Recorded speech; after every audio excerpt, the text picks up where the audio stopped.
Hello and welcome to Livestream number 18, hosted this time on YouTube rather than Panopto due to a global outage.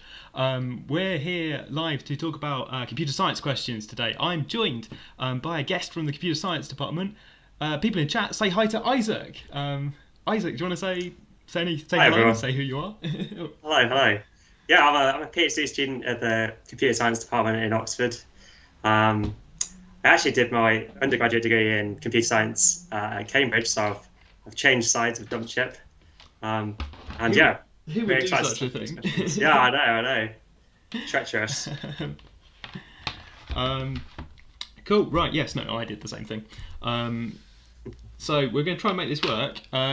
We've got this time, our tech setup is that we've got a kind of presentation open that I think we can both write on. So I think, do we get to see Isaac's cursor? Do you want to test this out? Yeah, let's give it a go. Can you see that? So you get Isaac moving around, right? And we can sometimes see what he's, sometimes see what you're writing. Very excited. People on slide, they say hello, they say hi Isaac. Someone Hello, says hi everyone. James as well, so hi everyone there. Sorry that we're doing it a little bit strangely this week. Yeah, experimental week. I like it. Yeah, I'm still thrown a bit.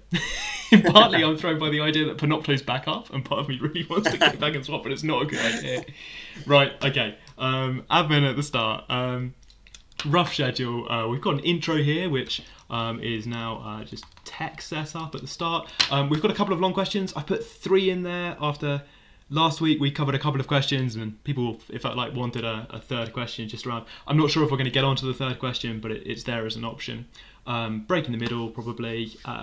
Possibly some time to chat about computer science in there as well. So that's all very nice. Quick shout out. If the stream drops, do what we just did. Check the Matt Live page. That's where I'll be trying to update a new link. My poor computer is doing so much work, and I mean, who knows what the setup's like right now. At some point, this has already happened. Look at this. We're geniuses already. This has already happened. Yeah. This has already happened, and this has already happened. Yeah. And So there's no way anything else can go wrong. Yeah, this is now YouTube. Brilliant. Right. Okay. Let's put some maths on screen. Okay. So our questions today are again questions taken from 5, 6, and 7. Which are the questions set by the computer science department, but they're of interest to all of us because they involve maths and things like game theory and stuff like that. So what we're going to do is I'm going to leave the question up like normal for people to have a go at. I'm going to try and fit it on screen nicely. There we go. Bring all the technology in. Yeah, Isaac, can you see that as well? Yeah, I can see that perfectly. Yeah, lovely. And I'm going to try and catch up with things that have been happening in chat. So we'll give you a minute to have a go at this first part of the question. It's a story about Alice and Bob. Do you remember Alice and Bob? They featured in a computer science question before. They broke some vases and they had to write numbers on each other's heads and stuff like that. I think it's the same Alice and Bob. So here they are, and now they've got a large bag of coins. So I assume it all works out with the numbers thing. That seems to be extremely profitable for them. Okay, large bag of coins, and they're going to play a game with them with the snappy name HT2.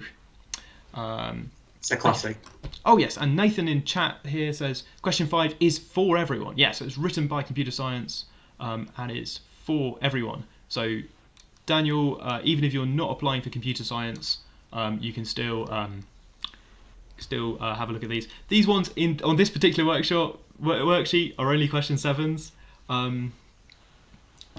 But I'll let you in on a bit of a secret that there's not a huge amount of difference between questions 5, 6, and 7 really. I would expect incoming math students to be able to do questions like this too. Okay, so if you're just here to look at math questions that you will literally have to do, then I'm going to encourage you to widen your horizons a little bit and think about this kind of game question. Yeah, think of it as free extra practice. Yeah. Someone else in chat, is this purely for computer science applicants? No.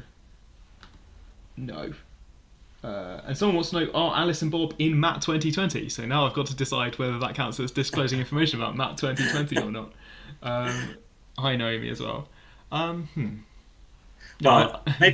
I guess I can answer, seeing as I know nothing about what's going to be on the test this year, and just say that Alice and Bob are, and there's another range of characters with uh, names beginning with letters which go down the alphabet that I just very commonly use as placeholders as people in computer science in general. So whenever you want to talk about people, it's almost always Alice and Bob.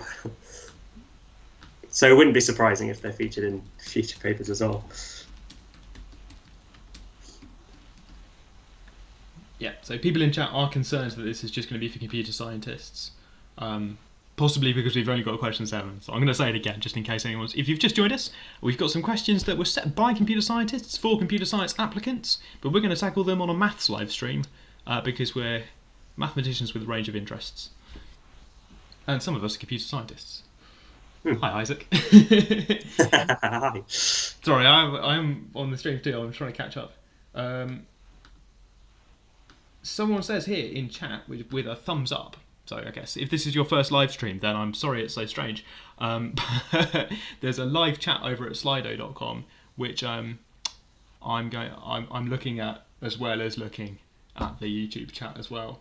I don't know how to turn off YouTube chat. I agree. Manny the Man in YouTube chat says this is confusing, and you're right. I'm confused too. I don't know how to turn off YouTube chat. If anybody's good at YouTube live streams, really should work out how to turn this off. Analytics settings, analytics. Okay, yeah, right, cool. Isaac, do you want to talk about how this game? Do you want to introduce this game while I try and work out how to? Yeah. Yeah. Okay. Raphael's got instructions in YouTube chat of how I can stop Raphael from talking in YouTube chat. Very good stuff. Yeah. So in HT2, they take it in turns to place coins down, and once the coins have been placed down, then you can't change them or flip them. Alice goes first, and you lose if you put down a coin so that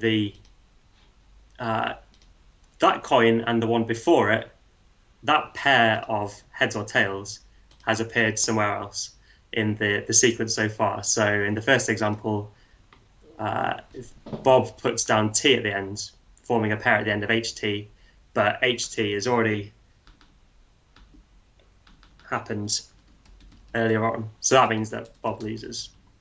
And same here for this one. Alice puts down TT, but TT has actually already happened just the pair before. And so Alice loses. So on reading a question like this, I think my first thought would be, do I have a good intuition of what this game is, how this game goes, what this game might be like? And I might, if I was doing it by myself, just try and play it against myself, as it were, a few times. Just try a few different runs of the game just to get a feel for how it goes. So maybe, okay, let's say Alice starts with T. Bob can do anything next isn't going to lose, so maybe Bob goes H. Also, both have gone H. That means that Alice can't go H, because if Alice were to go H, then that would be a second pair of H's, which would mean that Alice would lose. So, okay, it's T. So then thinking it's Bob's turn. Bob can put down anything because T and H hasn't been and T and T hasn't been. So, okay, maybe let's try putting down H.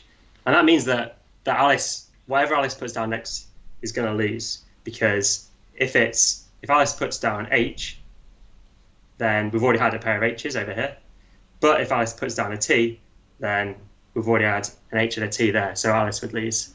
So yeah, if I were tackling this question for the first time by myself, I might just try a few of those and get a feel for the game.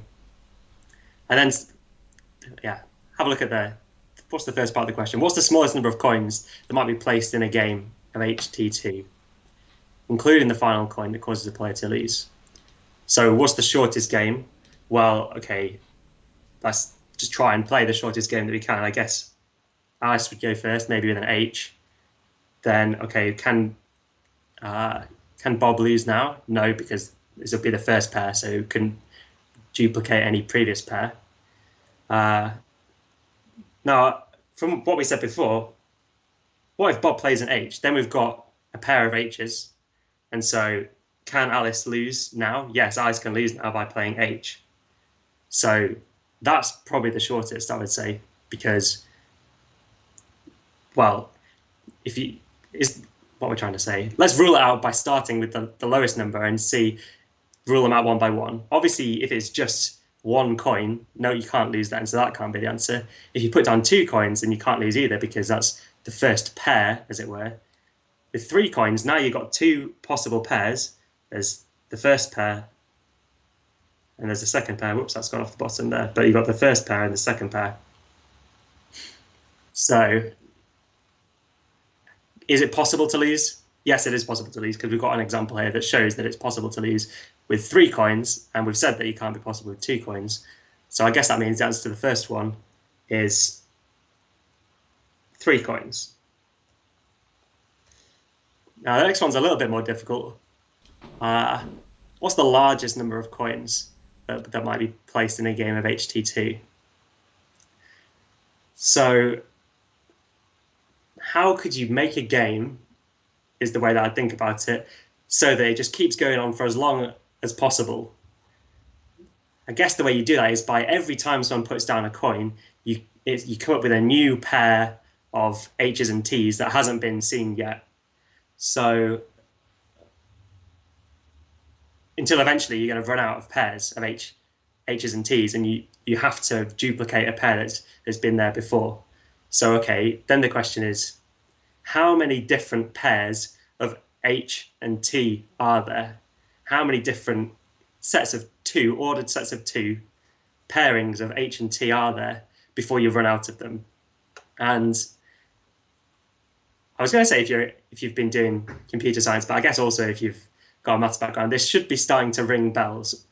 You know, sequences of H's and T's written down might seem, okay, a bit similar to writing down sequences of 1s and 0s. So you might think, oh, hang on a second. Might see, you know, some knowledge about binary numbers might be helpful. But even if you don't know anything about binary numbers, you can still work it out from the first principles. So maybe the best way to think about it is, okay, we're talking about pairs. The first of each pair is either going to be H or it's going to be T. So there's 2 possibilities. So we've got H or we've got T for the first one. There's 2 possibilities. And then we've got, for the second in the pair, we've also got 2 possibilities. We've got H or T. So it could be HH, HT, TH, or TT. So in other words, that's 2 times 2 is 4. There's 4 different pairs.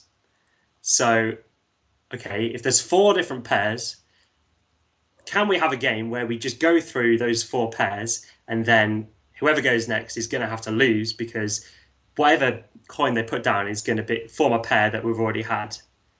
And my intuition says yes. So let's try and check it with a game. So actually, let's just use this example here that we've already got. So we've got HH, that's the first one. HT, that's another one. TT, that's the next one. And TH, that's the next one. Well, hang on. That's all 4 pairs straight away there. Because we've got the first pair, the second pair, the third pair, the fourth pair.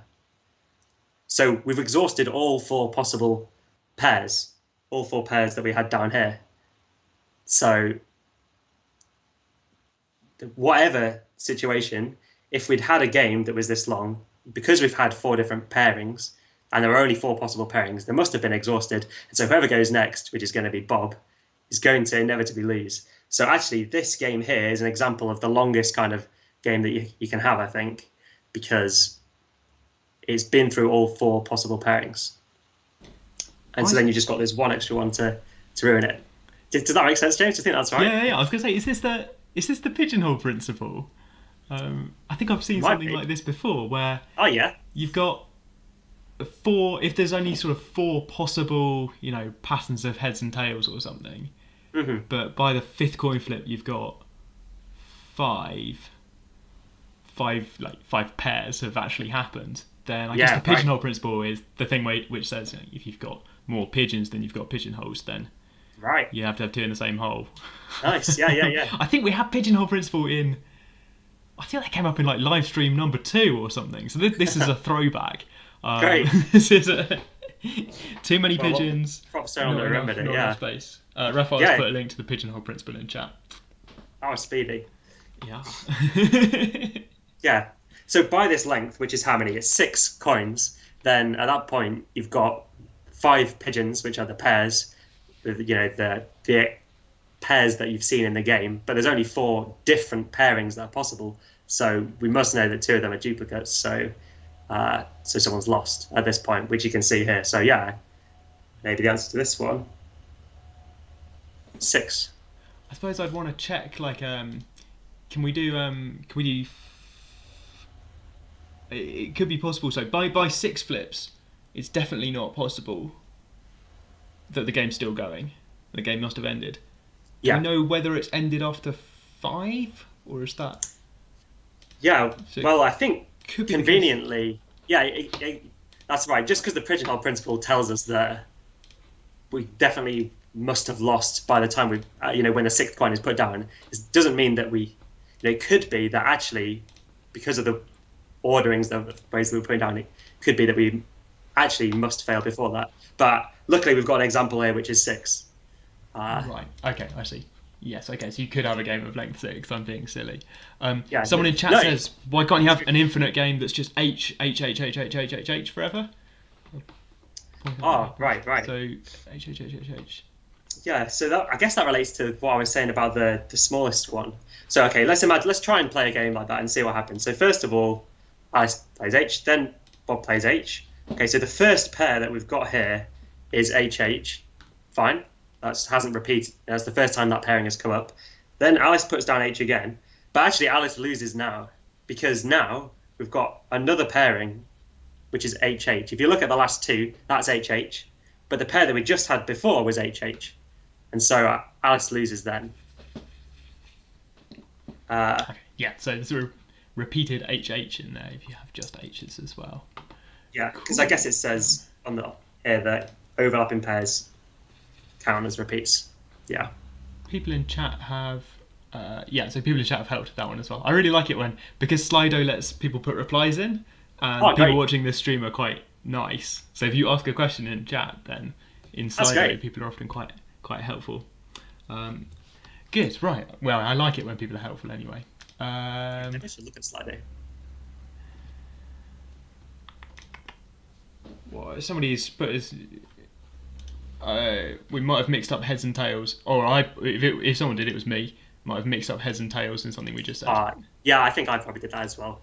Sorry about that. Someone has just put T in Slido chat, and someone has put Alice only loses with repeated H's. Hang on, let me read this question again very slowly. Sorry.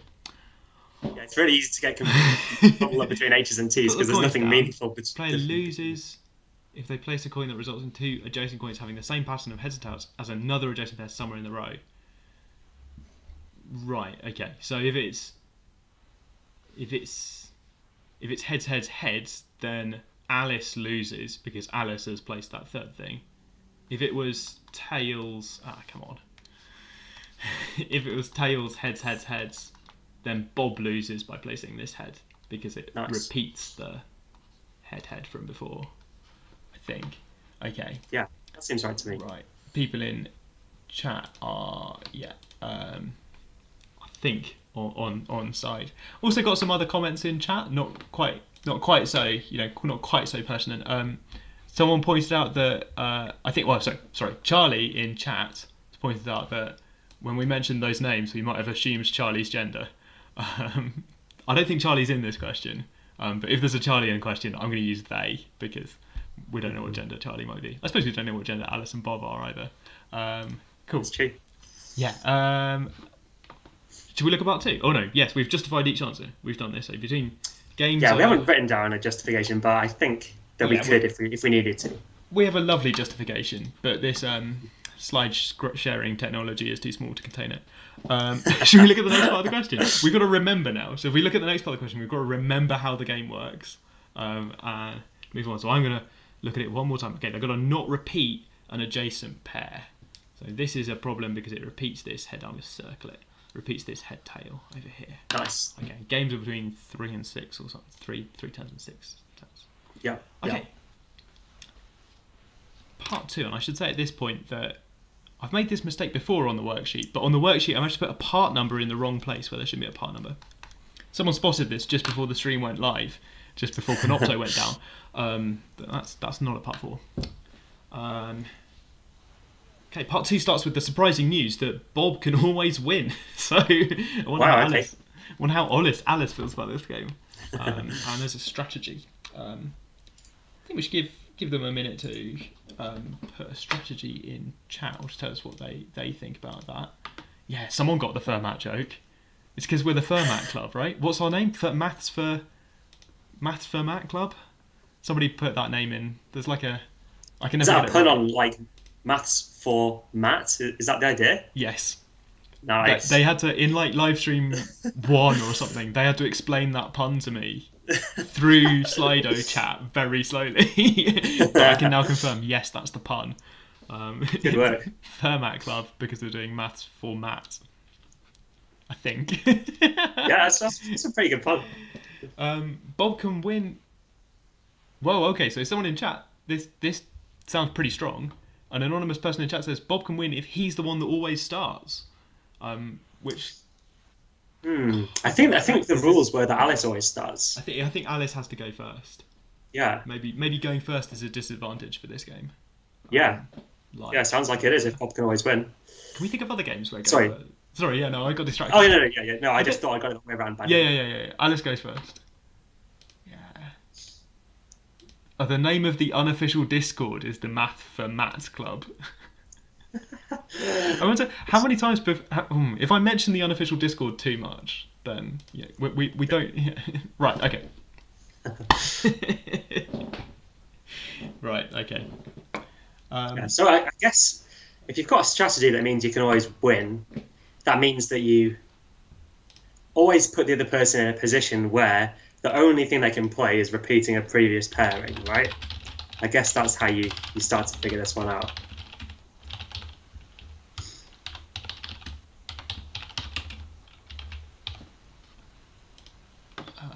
Yeah, and people in chat, so someone's put, Bob will always lose if he starts. I suppose, if we assume this thing's true, if Bob always wins by going second, I guess that really means the second player can always win. Yeah. Yeah, I guess they're just using Bob to mean the second player, I suppose. Yeah. So if Bob goes first, Alice can always win because Alice is the second player. Yeah. Things are I think these things are sort of mutually exclusive, but I don't want to think about it too much.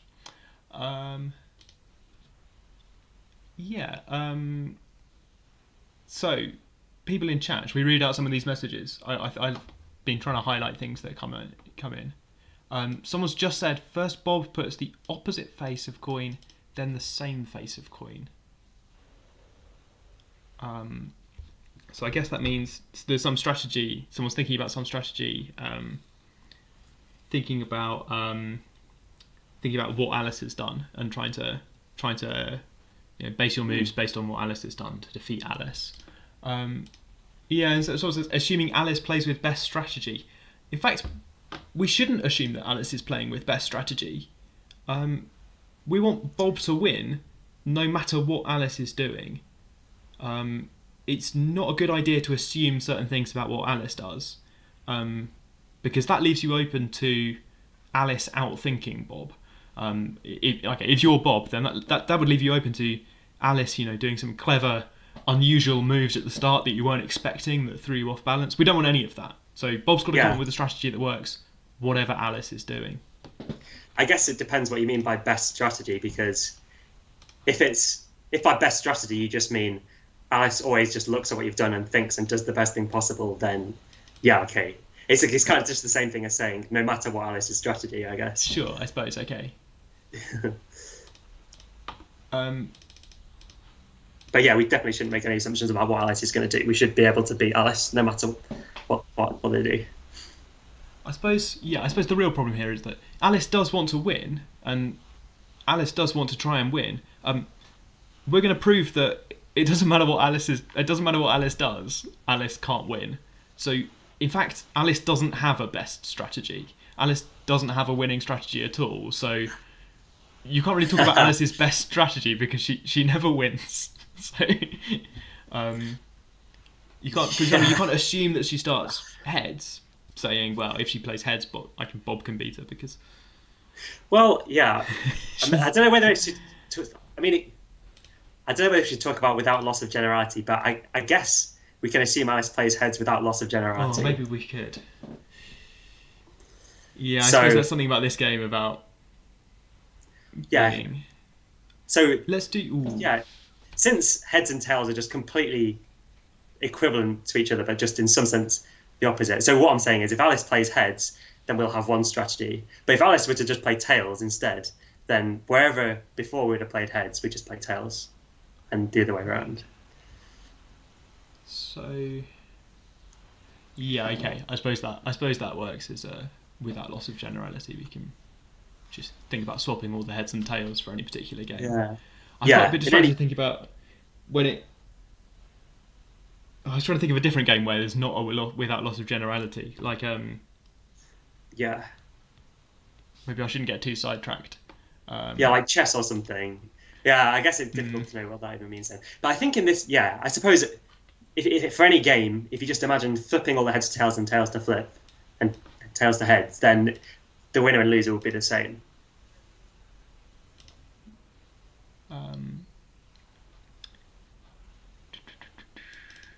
People in chat are suggesting variants on either choosing to do what Alice does or choosing to do the opposite. Okay. Have you got a take on that? Well, yeah, I've got a take, but maybe we should just try some out and kind of go through the process of see if we can figure out what it is from a reasonable starting point. So, yeah, maybe let's try seeing what happens if we just always play the same as Alice. So, okay, let's just say that Alice goes heads to start with, and then we're going to go heads as well because we're doing the same as Alice. So we're just trying out the strategy, see what happens. And then okay, if Alice plays heads, then we've won because Alice has lost. But so okay, we can assume that Alice doesn't play heads.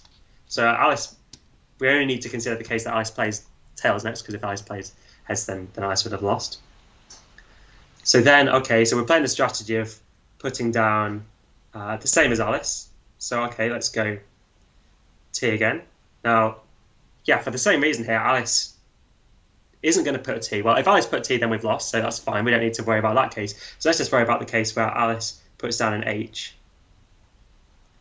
Oh, well, we've kind of run into a wall. We can't carry on with our strategy anymore, because if we put down an H, then we've lost.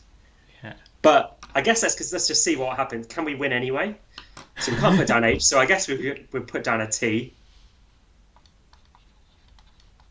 No, we haven't. That's repeating the HT from before. And I guess I realised just a split second before that we've reached 6 anyway, which means we've lost. Yeah.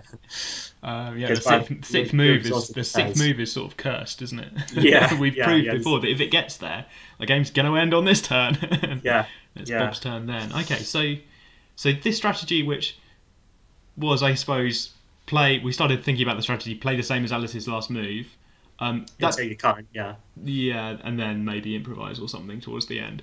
That didn't work. Alice could beat us with that strategy. And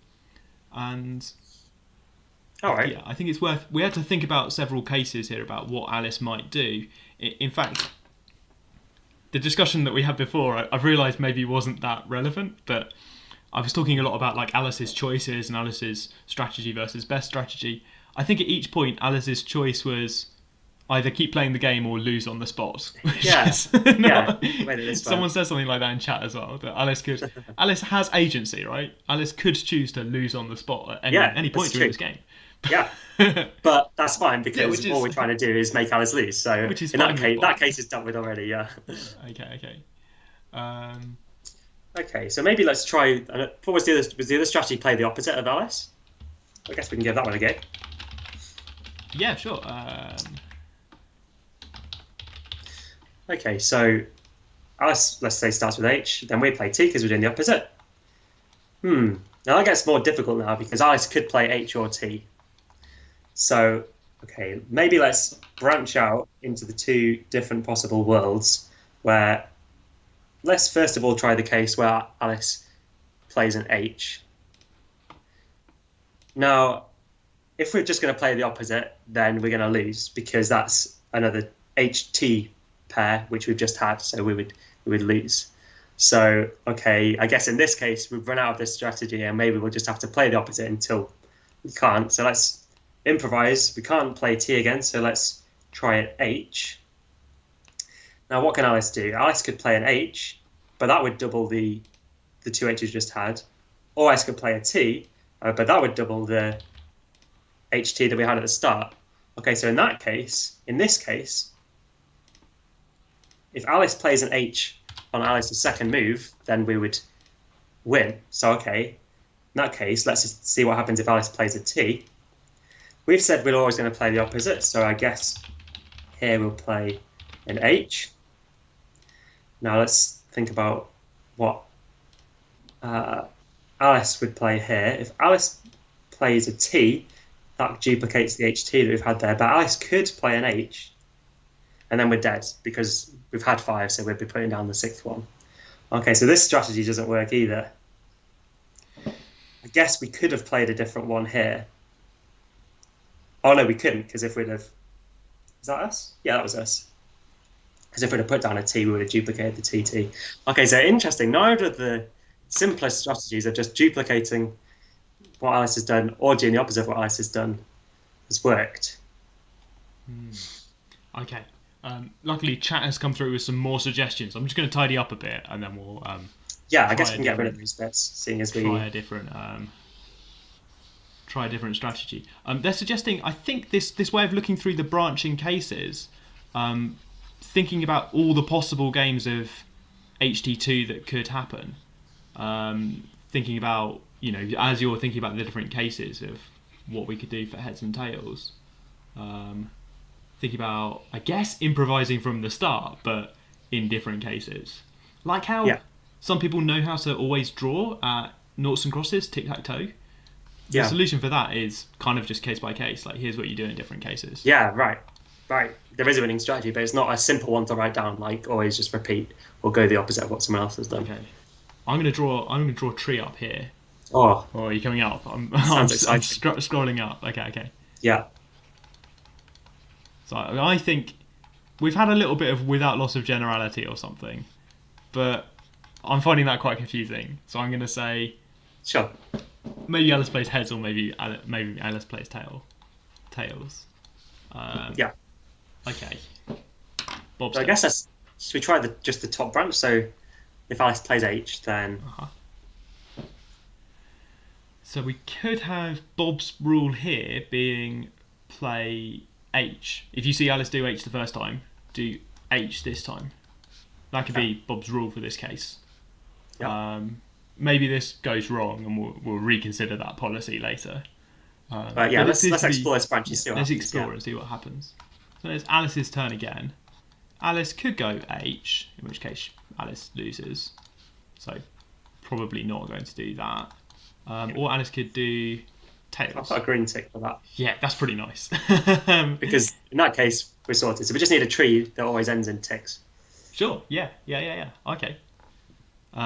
Okay. So what do we do if Alice started heads and then for some reason we went heads, then Alice went tails? What do we do in that case? Well, if we went heads, that could put Alice in a difficult position because we've already had HH and we've already had HT. Right, we've already had HH and we've had HT. Okay, so this looks pretty strong now. Yeah. So if Bob does H here, then the current set is HHTH, and then I agree. It doesn't matter what Alice does. Alice could go heads or tails, and both of those lead to Alice losing. Okay, so this looks pretty good for Bob's strategy. So Bob's strategy, if I had to say it in words for this first case, is something like, if Alice does H at the start, you don't have to think anymore. Make both of your moves H, here and here. Nice. And then whatever Alice does, all of these cases for Alice afterwards, then Bob's gonna win. So this is a good strategy, I think. We've also got this tails case. Yeah. So let's see if we were right, and if Yeah. the strategy here is okay. If Alice plays tails, then we just play tails both times. And the thing, I think Isaac's been trying to convince me before, and I think I'm buying it, is that we could just swap all the heads and tails on this branch, and it'll still make sense. Let's see if I can do that. So tails, Alice loses. That's still true. Green tick. Heads here, I guess here if I'm swapping all the heads and tails, then I get a tree over here. Where... So, yeah, does Alice lose in both of them? TT we've already had, TH we've already had, yeah. Yeah, okay. I think I'm coming around to this idea that if you can flip all the heads and tails so that whatever Alice's move was. But you've probably got, if you're explaining the strategy to Bob, you've probably got to mention that as well, right? So that Bob knows about the heads tails swap. Right. Yeah. Cool, okay. So our strategy is something like... just keep playing whatever Alice plays first. Yep. Play whatever Alice plays first. But I think the learning point for me here is that thinking of the strategies in words wasn't very successful. Like we came up with some kind of like strategies of how you might win this in words to start off with. But somehow Alice could outthink us by doing that. And it was only by thinking through all the cases that I got really confident that we were going to be okay. Yeah, and especially by drawing them out like that, you could just feel really sure that you've covered all the cases and you haven't accidentally missed anything. Yeah, I guess just drawing out diagrams and putting things on paper whenever you can is just really good. Yeah, so someone in chat is describing, I think I'm catching up with chat again, sorry. Bob copies Alice and then does the opposite of Alice. Yeah, I think that describes these these branches as well. Yeah, cool. Okay. That explains... that was the first thing we read out from chat, wasn't it? Copy, then do the opposite. Yes, Bob should match and then do the thing. Yeah, okay. Someone in chat has got a word for this flipping all the heads and tails called duality with a capital D. Which we're not going to talk about. Do you want to talk about duality?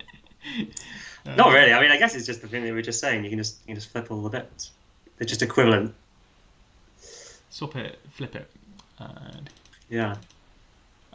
What have you used the longest example? People are referring back to that longest example on the previous thing. Copy. Yep. Hugo's got this. Duplicate the first one, then play the second for our second turn. Okay. Good. Right. Okay. I suppose. Should we move on? Yeah. Okay. Yeah. Let's move on. Yeah. Cool. Quite often on the stream, I get bogged down on a single point and then talk about it for far too long. But somehow having a guest present as well is forcing me to shut up and do the maths. Keep you moving. Well, if there's something interesting that you want to say, then by all means say. I just thought you did. Yeah. People in chat are always asking me to shut up and do the maths. So it's nice having someone who can actually talk to me and say that too. Great. Okay. We've got HTN next. Do you want to explain how HTN works? Yeah, it looks like it's just the same, except now it's, rather than pairings of things, it's sequences of length n that you need to care about. So we've got an example here for HT3, because we're not considering pairs of heads and tails, we're talking about triples of heads and tails. So here it says that Bob has lost this game by producing a second instance of THT. So I guess we've got the first instance of THT here, but then Bob, unluckily, has duplicated that instance of THT and lost. So it doesn't matter that, if you just have two there that have already come up before, you can see TH and then TH happens twice in a row. It doesn't matter. It's the triples that matter for HT3. And in general, for HTN, then it's you mustn't repeat a sequence of heads and tails of length n that's already there on the table. Okay, so if you suppose n is odd, and Bob chooses to play by always duplicating Alice's previous play, and Alice knows that that's what Bob's going to do, show that Alice can always win. Okay, so in this case, we can assume that Bob is always just going to do whatever we do if we're Alice, and we need to always win. Wow. Interesting. I mean, off the bat, it's quite a bold strategy, Bob. I don't like the way Bob's announced this strategy as well, or Alice has found out that that's how Bob behaves. Doesn't seem like the smartest way to play, maybe. Someone put a thing in chat just now, and I ticked it, but wasn't looking closely enough. Yeah. So I guess the thing to consider here is Alice kind of has full control over the game, right? That Yeah. Alice can do stuff knowing exactly what Bob's going to do. Alice is sort of playing pairs of moves. Nice, yeah. That's right. And so we kind of, what do we want to do? We want to force Bob to put down an n, a sequence of length n that's already been there before. And we know that n is odd as well, which is kind of interesting. Because, as you say, we're putting down pairs of things. Yeah, okay. So this is not HT2, which we had before, because 2's even. So, and I suppose this doesn't contradict the thing in the previous part, even if... Yeah, anyway. Yeah. So, I think... What's the simplest strategy? The simplest strategy is just Alice just plays the same thing every time. I have an inkling that this is going to win.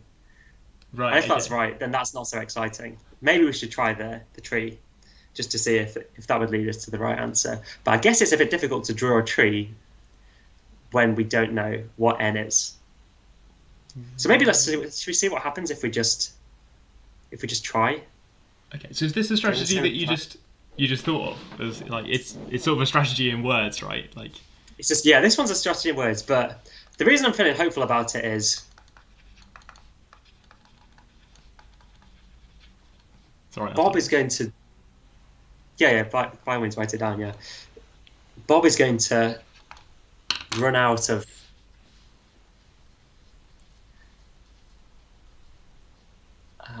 What am I trying to say? If you just keep putting down h's down, then the first n are going to be all h's. So whoever puts down the first n isn't going to lose, but whoever puts down the next h would lose. Because, maybe it's easier to draw with a diagram. So we've got like h, h, and then h. So that's the first n. But then if someone puts down another h, then that's another n h's. And so whoever puts down this loses. Yeah. So I think that's why this playing H only strategy jumped out to me, because I can see that if Alice only plays H, Bob only plays H, the coins are all going to be H. At some point, the game's going to end, because no matter what n is, eventually this game's going to be over when finally we hit n. I guess n plus 1 or more h's. I guess exactly n plus 1 h's, isn't it? Yeah. So I guess the question is, who's going to put down that n plus first h? That's the crucial question. That's the one that you've labelled lose. It's the n plus 1th heads. Is that one of the ones that Alice is doing because she's locked into playing heads only, or is it one of the ones that Bob does because Bob has committed to copying Alice? I guess we know that n is odd. Yeah. We've got this fact in the question, haven't we? So that's helpful. that helpful, relevant, in the right place in the question. Lovely. n plus 1 is even. So this is one of Bob. Bob has lost, I think. Is that right way around? Yeah. So I guess the first one is going to be Alice. The second one's going to be Bob. The third one's going to be Alice. So Alice puts down all the odd ones. Yeah, that seems right to me. Yeah, so n is odd, so n plus 1 must be even. So that must be Bob. So Bob, by just blindly putting down the n plus 1 h, loses. That seems right to me.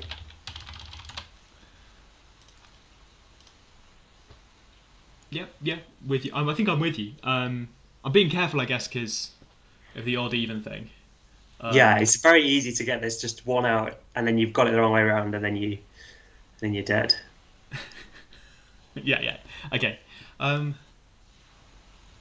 That works. Maybe we could sanity check it by checking what happens if we do n equals 3, just to make sure that we've, as a sanity check, that this actually is right. Okay, so our plan is for Alice to play heads only and Bob to. Yeah, I guess Bob's just top in, so also plays heads only. Okay, so we get a heads, Alice, and then Bob, and then Alice again, and then Bob. Oh, this feels daft writing this out. So Bob's played this 4th H, and that's the one that's caused Bob to lose. Okay, no, I'm with you. This does work. Yeah, that gives. I'm kind of surprised that, as you said at the start, I'm kind of surprised that it's this. It kind of feels like we had some simple ideas for part 2 that didn't work, and now I'm being really cautious because it looks like a simple idea's worked for 3. Yeah. I guess it relies on n being odd, I suppose.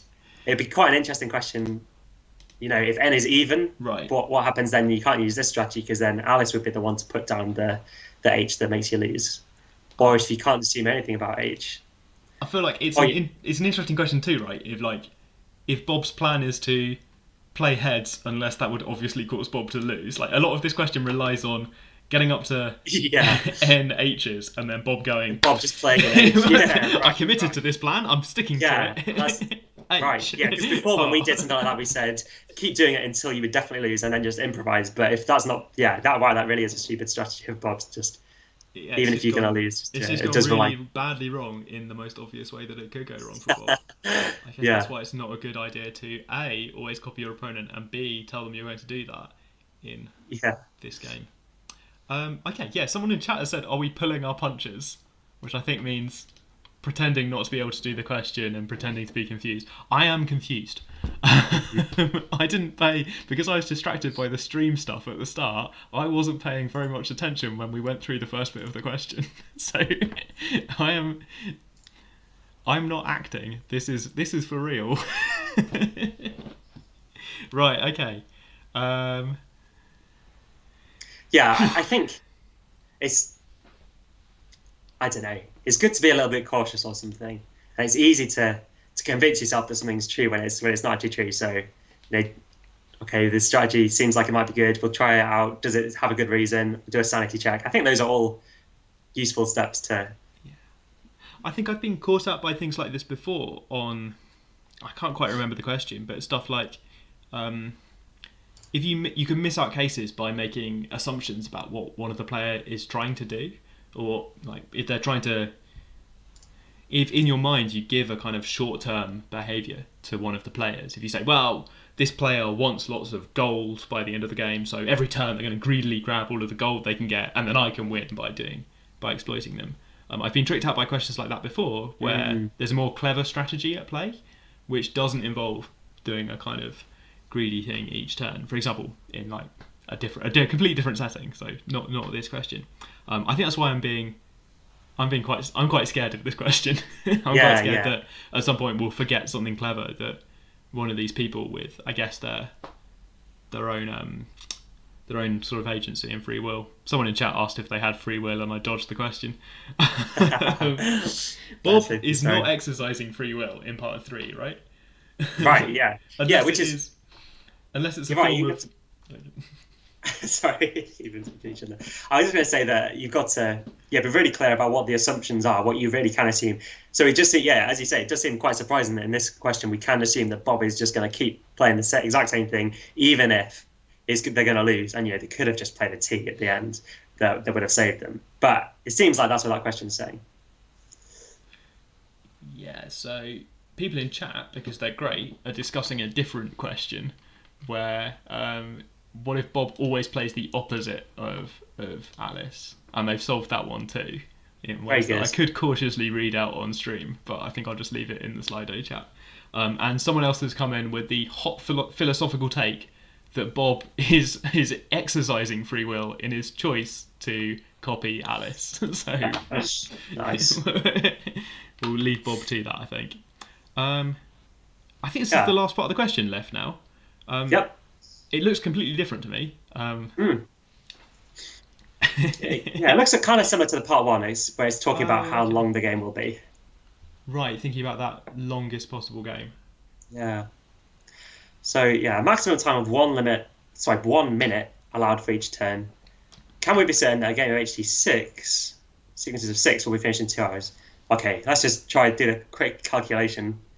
2 hours is going to be 2 times 60 minutes. So this is ripe for just an incredibly stupid mistake, but I'm pretty sure we've got 120 turns. Sure. Okay. So I guess the question is, does every game of HD6 finish within 100 turns? For sure. 120 turns. Oh, sorry. Yeah, I made the mistake for you. Thank you. 120 Thank turns. Yeah. What's the alternative, I guess? So I guess the alternative is that they just keep playing for 121 turns. Sorry. Yeah. Yeah. So, yes. It seems that the most promising way of being sure... Well, okay, what are the ways that you could be certain that it's going to be finished? Well, one is if they've exhausted all the sequences of 6. If all the sequences of length 6 of heads and tails have come up, then someone's going to have to lose. Right. That seems promising. The pigeonhole. That's the pigeonhole principle thing. Oh yeah, the pigeonhole principle again. Yeah. So if there's only a few possible matches, a few possible sets they could have, then maybe they'd be forced to get through all of them in 2 hours. How many of those are there? I guess there's 2 to the 6 possibilities for what a string of 6 things looks like. 2 to the 6 is 64. Is that right? 2, 4, yeah, 8, 32, 64. Yeah, that's right. So am I done? Are they done before? Are they done because they're going to run out of combinations of 6 things to play? I think that's right. Yeah, I think that's right. Okay. I guess is that the same argument as part 1? Yeah, I think sort of. I think it is. Yeah. Do we need to think about how they play these, or? I don't think so because of the pigeonhole principle. I guess the one thing to say is it would be 65 because it's when 64 you exhaust all of the sequences. Oh, hang on, no, that's not even right. I think we have to be a little. I think it's quite safe actually because 64 is a lot less than 120. But I suppose it's just interesting to be exactly right because the first 5 plays don't give you a sequence of anything, and all the plays after that introduce a new sequence of length 6. Oh, right, okay. So I guess the number of sequences, I can start by having my sequence start on the first one, or I can start by having it on having my sequence start on the 65th one. So I need 70 coin flips to pull off this 64 brackety thing. I think it would. I didn't quite get what you just said. So I think the way I was thinking about it was, okay, we're only caring about sequences of length 6. So the first 5 coins that get put down, they're not actually any pigeons to be put in holes because we haven't made any sequences of length 6 yet. And from the 6th one onward, every extra coin we put down, then the last 6 gives us a sequence of length 6, which is one of the pigeons that we're trying to put in the hole. So we've got 5 coins that we put down to start with, and then, well, we can't be any more than 2 to the 6 because that's the number of pigeonholes that we've got. Okay, so after this, But hang on, but is it +1 actually? I think let's go +1. So 5 minutes into the game, 5 minutes have passed and 5 moves have happened. Almost, let's say that they played very slowly. 5 moves have happened and no sets of 6 have happened yet. We haven't had to call the judges over or adjudicate anything yet. They've just done the kind of setup of the game. Then they start playing. Every coin they play after that makes a new set of 6 that we're going to have to get the referees to have a look at and check whether it matches one of the previous sets of 6. I mean, the first one can't, but those are all the possible sets of 6. Yeah, once we get up to... Oh, no. Yeah, go on. Yeah, okay. I guess once we get up to enough of them, once we get enough of those, there must be a repeat. And then we've had to think so very we have... quickly. That's right, I think that's right. So we could have 2 to the 6, which don't repeat at all. Those all could be different. And then it's on the next one that it is a repeat. So I think it is +1. Yeah. So after 70, this is 70, right? After Yeah, that's right. Seems right to me. on the 70th minute, which is an hour and a bit, even if they're playing at the slowest possible rate, 1 minute for each of these moves, and even if somehow the game hadn't ended, then at the 70th minute, Bob puts down coin number 70, and then the game has to be over, because that we've definitely repeated a combination somewhere in there. Nice. And the hour and a bit game is finally done. Yeah. Great. I hope Bob picks That seems. more. Yeah. I wonder whether we should justify why it's 2 to the power of 6, or whether people will be familiar with that. I think people are happy with it either being heads or tails. Someone in chat has put 2 to the 6 is 64. Oh yeah, I'm not. I think yeah. I'm sure that it's right, but I'm wondering whether we should just explain why it's sequences of length. How many sequences are there of length 6? It's 2 to the power of 6. But is that obvious to everyone? It's just heads or tails for each one, and they're independent choices. I think they can do that sort of binomial, choosy, independent choices stuff. Yeah. It's just combinatorics, isn't it? Yeah. That's level. Great. Yeah, someone in chat has even generalised this, or possibly looking at the form of this and saying this 2 to the 6 plus 6 looks a bit like 2 to the n plus n in general, and that is in fact a bound on the maximum length of a game of HTN, for the same reason that you get the first ones put down don't make a set of n, and then look at the 2 to the n after that. That's going to be okay. That seems good. So if n is 2, then that should be 6, which is what we said for part 1. So that's a good sanity check. Great. So yeah, I guess hard question. Okay. That's the end of this map question, right? Yeah. There's an interesting direction you could take this, which is this is the first point where, with just this pigeonhole argument, we've said doesn't matter what they're doing. We haven't really been watching them play the game. It's the first point where we've said, do you know what? They've definitely finished now.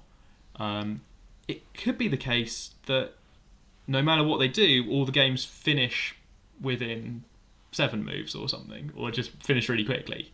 Yeah. So we've given an upper bound to the length of the game, but maybe there's an even lower upper bound that no game can be longer than. We've said no game can be longer than 70 minutes, but maybe just because of the order that they have to put things down in, there's an even lower bound. Is that what you mean? And maybe it could be interesting to work that out. I think. Yeah. Also interesting. Okay, so the sort of thing a mathematician might try for this problem is to find a better bound, or maybe try and find before we had that lower bound on how long games took. I guess the lower bound is pretty low, right? Because games can be very quick. I guess it's the same as the part before it, where you just always put down. If you just put down H's, then it's the second. It must just be n plus 1. Yeah. Okay, so games last. Let's pan down here a bit for this. You're getting a free bonus question, everyone. Okay, so games last between n plus 1 moves and 2n plus n moves. These things are very different. Is the only thing I want to say. Yeah, that's true. A way of phrasing this that I've seen in some maths courses is to say, well, how does it depend on n? Does it depend on n? Does the actual maximum length of game? Does the maximum?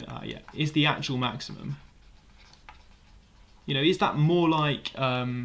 Is it more like n, or like 2 to the n? Does it grow like n, or does it grow sort of exponentially like 2 to the n? So we might be interested in finding. Maybe if we can't find what the actual maximum is, we could come up with better bounds to show that the maximum grew exponentially or something. That might be something we could get a handle onto. There's some notation, like order notation, that I think computer scientists also use for the complexity of something that's depends on n, depends how much. Right, segue into complexity theory, but I've got stuck. Yeah. Well, yeah. We don't. It's not just complexity, but it's just a rough notation, like to do basically what you just said. So if you say, like, O, that's supposed to be capital O to the power of 2 to the n, then that just means any function that grows more or less as quickly as that. So more or less as quickly meaning you just ignore any coefficient at the front or any constant that you're adding or subtracting from it, or anything that grows less quickly from it. It does have a precise definition that I encourage you to look at, but yeah, the gist is what James said. Like, it just does it roughly grow similarly to 2 to the n. Cool. I think that might be the main element of overlap between Isaac's research and my research, that this idea of saying roughly how fast things grow is a computer science idea, and it's also an applied maths idea. It's possibly our only common ground. Yeah. Right, okay. We've done a math question should we do another one? In an hour. Yeah, well, should we do... we sometimes take a break in the middle. We've done a bit of a slow start. Let's give them 5 minutes to grab a glass of water, stop looking at a screen for a bit. Seems good, yeah. Move away from screens. And if you want to take a break for 5 minutes too, that's great. I don't know how to pause on YouTube, so I'm just going to leave this here like it is. I'm going to try and catch up with chat a little bit because I've missed some things in chat. There's some admissions questions in chat. I'm going to chat admissions for 5 minutes. Okay. People in chat, you know the drill. 5 minutes. Grab a glass of water or something. Go and do something else if you don't want to look at the screen. If you ask an admissions question, I'm going to get around to answering it now. I said you don't. Yeah, I'm happy to stick around. Yeah, you can stick around for admissions for 5 minutes. Well, okay, 5 minutes. I'll wave at the camera. Right. Not an admissions question, but Raphael says, "Oh no, this part of the question doesn't have Alice and Bob in. They've been replaced by Amy and Brian." So I guess that's controversial. Yeah, it gives us a bit of a variety, I guess. Different names. Yes, okay, so technical things. Averaj in chat asks, should we capitalise the name of subjects in our personal statements? Which is strange because it's exactly a question we had last week. And I'm not saying you have to watch every week or something, but it's kind of funny to me how these questions kind of come up in consecutive weeks. That like somehow this is the point of the year where everyone's thinking about whether they should capitalise maths or not. I don't know if you're watching still. I'm gonna just say it doesn't matter. Smiley face in the Slido chat. As we said last week. Some people are advised by their school. I think I was advised by my school back in the day to capitalise maths, and I still do sometimes, but it's not the sort of thing admissions tutors are looking at very carefully. Yeah, the advice I heard on that was, if it's the name of a course, the official title of a qualification, then do. But if you're just talking about maths, then you wouldn't capitalise it then. But I definitely agree that no admissions tutor is gonna really care about that. There's a good question here that I've seen about the maths in particular, but I think it's got a wider kind of context, that sometimes when you do a formal proof or something, you're told you have to write a formal conclusion. I think I can think of what that looks like in A-level. So I'm guessing in A-level you do things like proof by induction, and then you get a mark in A-level just for writing, therefore by induction we're done, full stop, that kind of conclusion sentence. In maths, I suppose it's a bit more involved or interesting, that the marks are for actually doing things. It is kind of important that the maths you've written makes sense and starts from the starting point and ends at the end point. Right. A proof is a way of communicating the ideas clearly, right? So if you've written something down that's... I guess this is not exam advice. In exams, just do the thing that gets you the marks. But just for life, it should be just really clear. If you're doing a proof by induction, everyone should know you've done a proof by induction. So at the end, the question isn't what are the exact words that you should write down at the end of a proof by induction, but just if someone reads your proof, is it easy for them to understand what you've done and follow it? Would you agree with that, James? Or yeah, have you got I think I have this awkward balance sometimes between kind of life advice. Like, I really think people should finish their proofs and be clear that they've stopped. But But on the other hand, in math, for sort of math advice, you don't need to write a kind of formal conclusion sentence if it doesn't add anything to the maths. In Slido chat, I'm putting the slightly cheeky response. I know you don't really mean this, anonymous person, but I'm putting the cheeky response. You don't need to write, I have done this math question at the end of every math question. Not a necessary addition. The upper bound is, oh my word, someone in chat has put, I think someone in chat is trying to prove that the upper bound is in fact 2 to the n plus n by giving an example of a very long game.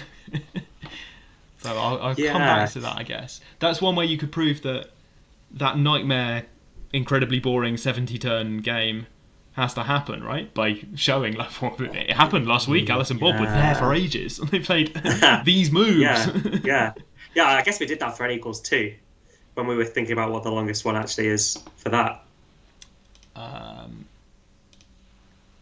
Questions just come in. Do you need to know proof by induction or proof by contradiction for Matt? You don't need to know proof by induction, but you do need to know. You do need to know proof by contradiction, or at least be happy with a proof by contradiction happening, if that makes sense. Proof by contradiction is just sort of such a basic technique that applies kind of not just in maths, but it's just a fact about truth that I think a question could involve doing some proof by contradiction. Just that could be a good way to do a question. Good question. It's not explicitly on the math syllabus, but I suppose it is. There's a lot of sort of logical stuff that's not on the math syllabus. Logical stuff there, I don't mean sort of advanced logic theory, but I mean, I'm going to ask you to prove things, and you're allowed to. Yeah, proof by contradiction is sort of more fundamental than proof by induction. I don't know. That's not official mathematician advice. It's definitely a really nice tool to have in your box, and it's not gonna hurt to be aware of it. Someone in chat has rolled their eyes at the being reminded about the proof by induction waffle. Friend of mine at school wanted to get. I don't think she actually made it, but she knew how to make these like rubber stamps, I think. So she was going to make a rubber stamp that just said like base case, in induction we have proved the induction, the waffle, the blah blah blah. Therefore square box, whatever. Just to stamp it at the end of every proof by induction, which I think would be a great tool for mathematicians to have. I think it'd be lovely on the desk. Just go, oh, I've done this proof by induction. Yeah. Great fun. Somebody asks, okay, let's try and catch up a little bit. Somebody asks about Harvard, MIT, and Princeton. I don't know anything about Harvard, MIT, or Princeton. Isaac, do you know anything about Harvard, MIT, or Princeton? Yeah, I know almost nothing. I think the only thing I would know is that the process is quite different, and it's more, I think you have to sit these more general tests that are going to test things other than just maths. But I definitely can't give any advice. Just Google it. Okay, I think there's a question for the Harvard, MIT, and Princeton websites. They actually want me to compare maths at Oxford to maths at the other places there. I don't know. Which I really can't do, I'm sorry. No. There's the question that's got like loads of traction that I haven't approached, and I'm worried that it looks suspicious if I don't approach this on the stream. If your parent is an admissions tutor at Oxbridge, would you have an inherent advantage? No. Yeah, I mean, you'd hope that in such a conflict of interest situation, then someone else would make the decision rather than that person's parent. Yes. So I think the best thing here to write is no, that would be a conflict of interest. Yeah, and then people underneath are talking about Oxford's anti-nepotism policy, or kind of our standard fairness sort of policies, I suppose, and also wider discussion around whether, if your parents an admissions tutor at Oxford, do you get an advantage just by having someone in the house who's a mathsy person, which is, I think, not quite what the original question meant, but maybe it is, who knows. I see. Yeah, I don't think that's what it meant. Cool. Admissions tutor stuff. Oh, is there a reply on here as well? Yeah, no, that was me. Okay, good. Other stuff. Manny the Man wants to know about dividing by zero, which I'm going to take in a bit. Oh, and Isaac, do you have any advice about preparing for a computer science interview? Last one, and then we'll do some more maths. Any advice about computer science interviews? Are you involved with admissions for computer science at all? Or... No, luckily not. It seems like it's a lot of effort. A lot of work goes into it. No, I don't really have any advice. I guess just practice of as many questions as you can of the kind that you think that you might be asked. And they're not surprising questions. It's just questions of the kind the kind of questions that you get in the mat. I guess the other thing, and just look at the resources that are out there. The other thing that's worth saying is talk or something in your interview, like share what your thought process is. They want to understand the way that you're thinking. But regarding preparation, just do maths. Something we say at Open Days is it's good if you can, if you're very keen on something like maths or computer science, then it can be mortifyingly embarrassing to actually talk about that to anyone. But it's a good idea to practice talking about maths and computer science, or talking about how you're solving a maths problem, when normally you kind of do maths in silence on your own most of the time, unless you do fun team effort maths. But practicing talking maths with someone else is perhaps a good way to get better at talking through a problem you haven't seen before. Speaking of a problem I haven't seen before, segue. Nice. That was Amy sweet. and Brian, not to be outdone by Alice and Bob. Amy and Brian have got a different game. Isaac, do you want to tell me how it works? Yeah, sure. I genuinely haven't seen this question before. Yeah, it's a slightly more contrived game, but it leads to some interesting questions. So every round, as it were,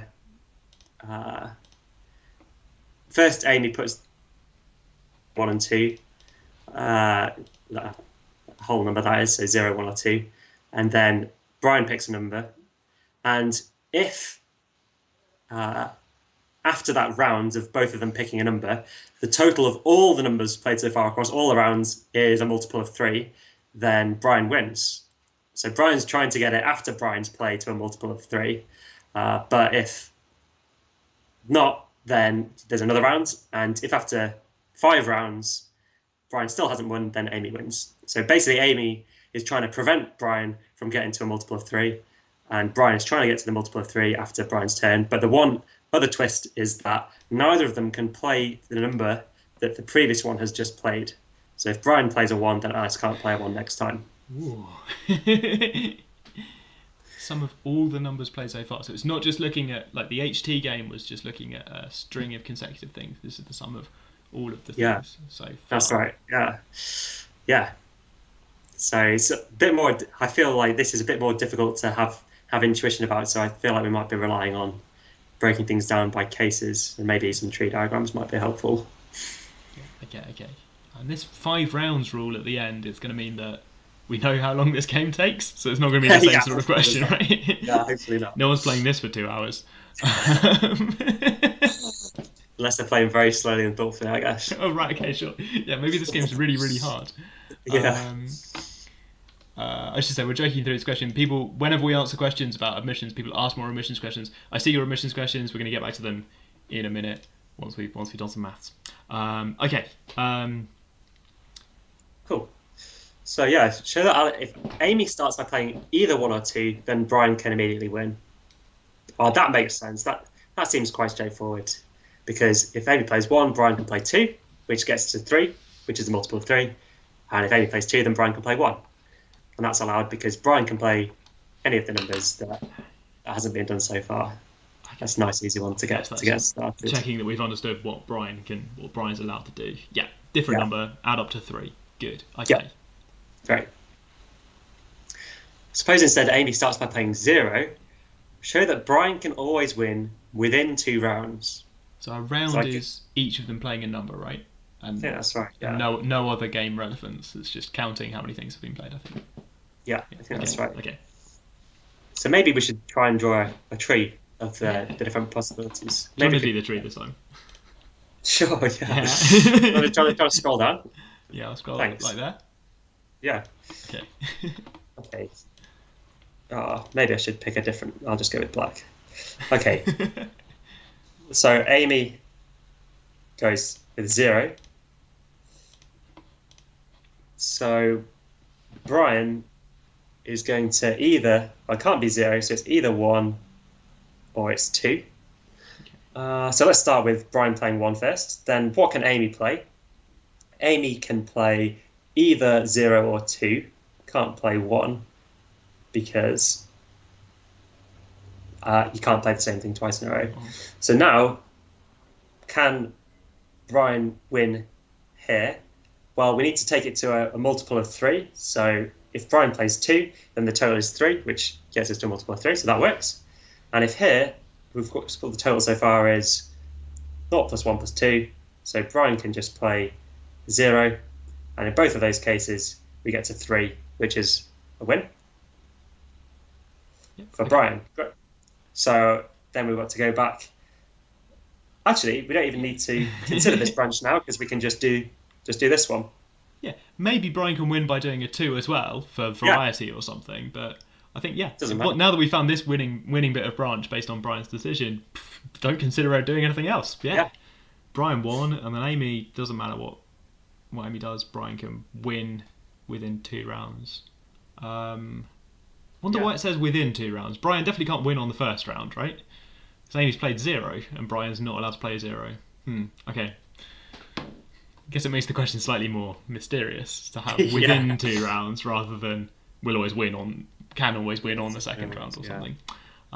Okay. Well, I guess the aim. Oh no, never mind. Sorry, okay. That's right. Great. Okay. Feeling like Brian's got a massive advantage at this. I don't know. Now that I've seen that. Oh, hang on. Has Brian just won all of the possible? Oh yeah, that's right. Because if Amy starts with a 1 or 2, we showed in part 1 that Brian can win straight away. And in part 2, if Amy plays a 0, well, it's still no good because Brian can still win anyway. The game lasts a bit longer, but Brian still wins. Yeah, immediately. Okay, so that game, we've kind of solved that game now, I suppose. Doesn't matter what Amy does. Brian either wins straight away if Amy played a 0 number, or Brian wins a bit slower if otherwise. Okay, right, excuse me. Is there more to this? Okay. Yeah. So then, just to mix it up a bit, so now it's Brian wins if, instead of it being a multiple of 3, it's 1 less than a multiple of 3. So 2, 4, 5, or 8, or 11. Okay, so I guess we're doing a similar thing. So if Amy starts by playing either 2 or 0, then Brian can immediately win. I guess that's pretty similar. Then Brian can just do either. Brian could just play a 2 or a 0. Sure. And 2 is 1 less than a multiple of 3, so Brian would win straight away. Nice. Okay, what if Amy starts by playing 1? Explain why it cannot benefit Brian to play 2, assuming Amy plays with the best strategy. That is an interesting question. Yeah, because I guess you've got to decide what it means for something to benefit Brian. So I guess the way I'd word this is something like, if Brian plays 2, then the total so far is 3, and that's like resetting the game. Before we started, the total was 0, and now it's 3. It doesn't feel like that's changed anything, I guess, in terms of, I mean, it's changed the total. The total is up by 3, but it hasn't changed whether the total's 1 less than a multiple of 3 or not. Yeah, it hasn't changed the total modulo 3. In other words, it hasn't changed the distance from a multiple of 3. Yeah. But there is one difference, which is that if Brian plays a 2, then Amy can't play a 2 next round. Whereas at the start, Amy could have played 2. So that's something else that we need to so we're not quite exactly back to the start of the game because now Amy's banned from playing 2. Okay, so we've got... but if Amy were to play 2... Yeah, Brian can play 0. maybe Amy doesn't want to play 2 anyway. Because if Amy plays 2, Brian can play 0, and so Amy wouldn't play 2. Or if Amy does play 2, then it's to Brian's advantage. Okay. Okay. Oh yeah, so that's why we need to assume that Amy plays with the best strategy because Amy wouldn't play 2. I see. Okay. Right. So summary. Um, if we assume Amy plays 1, then suppose Brian plays 2 next. Well, that's back to the start of the game. The total is 0 more than a multiple of 3. So later on, we're going to have to win from this position if we're Brian. Amy's playing with the best strategy. That means Amy's not going to play 0 or 2 next, because we've seen that then Brian would immediately win by playing 2 or 0. So it doesn't matter that it's ruled Amy's out. Going to play 1 again. So what's the benefit? We've gone round in a circle. Our total is now 4. From Amy going 1, Brian going 2. Amy's playing with the best strategy. I don't know what the best strategy is, but the best strategy does not involve playing an illegal move or losing on the spot. So Amy's going to have to play 1 next. Yeah. So Amy's only legal move that doesn't cause Brian to win straight away. And now Brian's back where we were before, right? You've got Amy's just played a 1, so you're not allowed to play 1. Yeah. The total is 4, which is 3 more than it was before. But it's not any easier to get to her. It's exactly the same in terms of the difficulty to get to her. I suppose there's one final thing to say here, which is Brian hasn't achieved very much by doing this, except Brian's wasted our time. Yeah, Brian is, which is relevant, right? Because at the end of the game, if this keeps going on for too long, then Amy wins, right? Right. Yeah, that's right. Okay, so this thing is relevant in this because it's not in Brian's advantage to delay the game. Brian doesn't win the long game that goes on for 10 rounds or something, because after 5 rounds, Amy wins. Okay. Yeah. I was wondering when that was going to become relevant, right? Yeah. Okay. Yeah, so in short, there are 3 things that change, but none of them matter. One of them is that the number is increased from 1 to 4, but it doesn't matter because the distance from we're talking about distance from multiples of 3.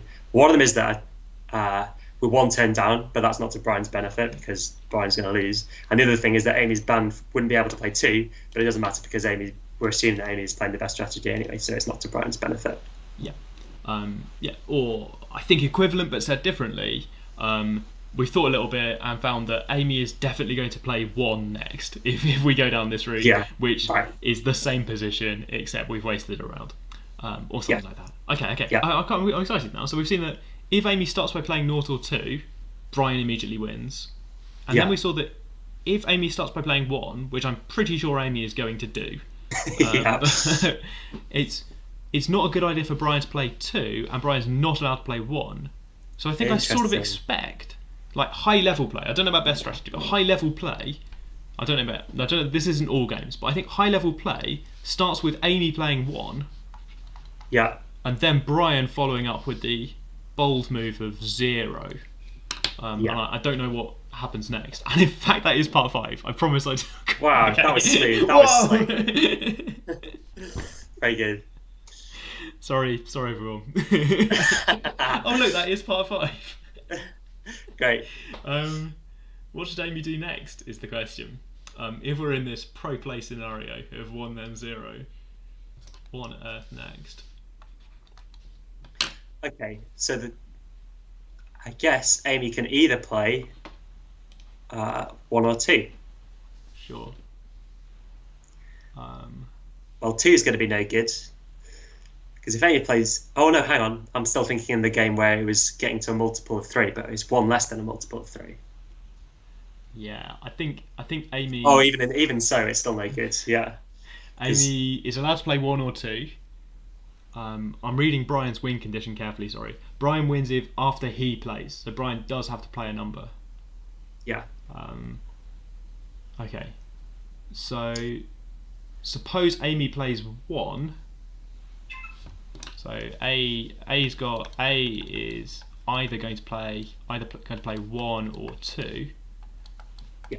If 1, then we've got 1-0-1, and I think Bob can win now, right?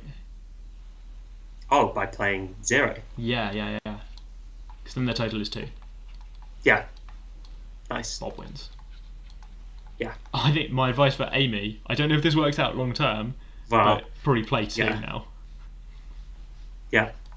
Well, I mean, we've shown that that's if it doesn't work out long term, then Amy loses long term because this is the only strategy that has any hope. Yeah, sure. Okay, this is the only hope. I Yeah, like that. I'm gonna put only hope.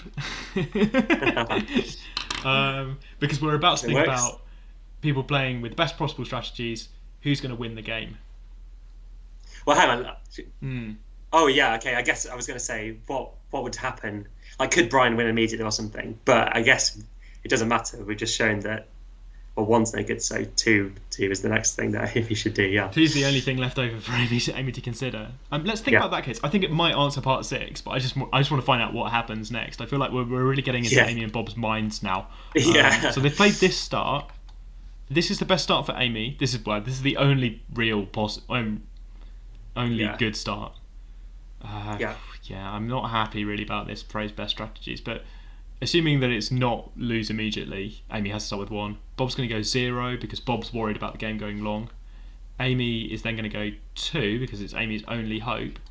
Bob is faced with a problem now. Bob can't win immediately. Right, because that would be putting down a 2, which Bob's not allowed to do. So it's either 0 or 1. Right, Brian, sorry. Oh, yeah. I started that. I've mixed up Brian and Amy, says someone in chat, which is annoying. Probably did that at some point. Yeah, okay. Mixing up Brian and Amy is worse because they're both in this game. Okay, right, I'll focus. What's Brian going to do next? Well, I guess it's 0 or 1. Should we... We could try those out with some sort of tree. Yeah. Too difficult to keep it in your head otherwise. Okay. Brian could do a 0 or a 1.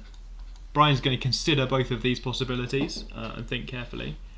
Should we scroll down a bit? Yeah. Sorry. Oh yeah, I'm off the bottom. There we go. Nice. I'm getting into this now. I don't know who I'm supporting, but I think I want Amy to win the long game. I think that's what I want. Yeah, it does seem a bit hopeless for Amy, doesn't it? Yeah, Amy's lost so many cases.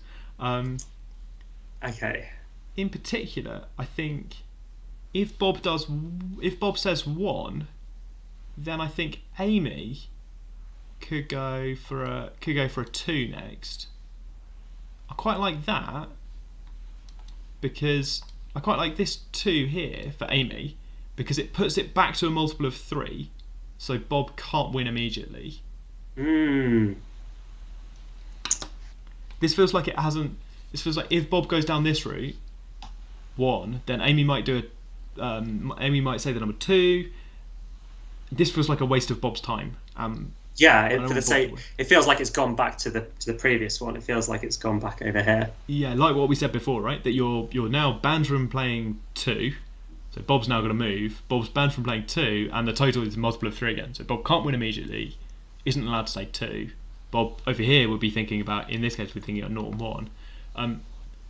I think this just means that Bob should not go this direction. This is not interesting for Bob. Yeah.